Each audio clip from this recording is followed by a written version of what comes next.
Bonjour, je vais vous montrer dans cette vidéo comment on peut classer les composés en chimie organique, une première classification.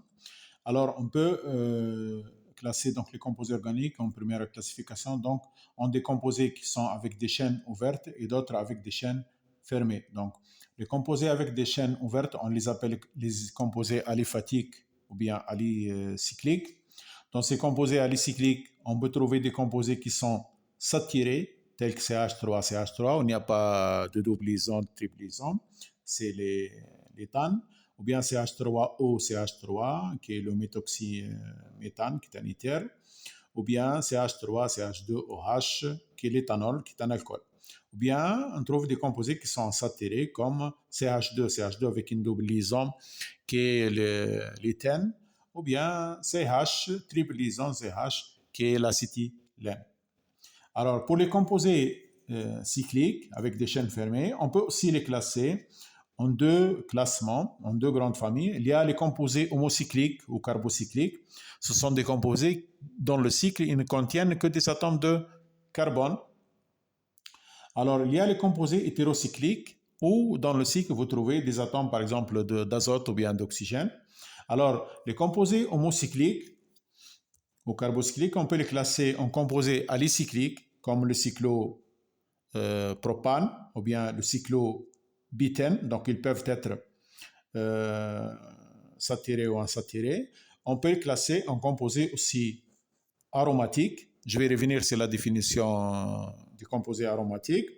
Et les composés aromatiques eux-mêmes, on peut les classer en composés benziniques ou bien en composés non benziniques. Les composés benziniques, ce sont des composés qui sont formés par le benzène ou bien des noyaux de benzène, les uns à côté des autres, comme ces deux exemples. Un non benzinique ici, par exemple, est formé par un noyau avec 7 atomes et un noyau avec 5 atomes. Le benzène, il contient 6 ici.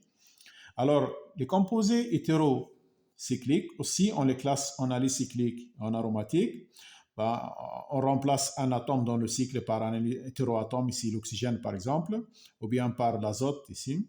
Pour les aromatiques, donc un des atomes de carbone est remplacé par exemple ici par l'azote. Alors maintenant, je vais revenir sur la définition des composés aromatiques.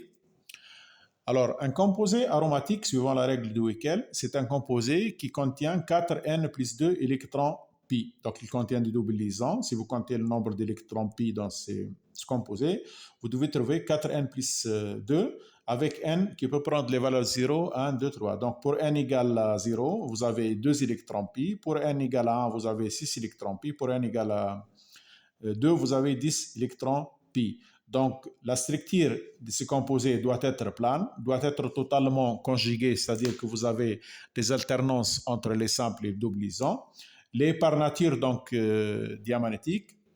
Il y a les composés aussi anti-aromatiques. Ce sont des composés qui contiennent 4N électrons pi, avec N peut prendre les valeurs 1, 2, 3. Et donc, ils contiennent 4, 8, 12 électrons pi. Il y a aussi les composés non aromatiques. Ce sont ni l'un ni l'autre. Donc, ils ne sont pas aromatiques, ils ne sont pas ni anti-aromatiques, mais ils doivent être cycliques. Voilà.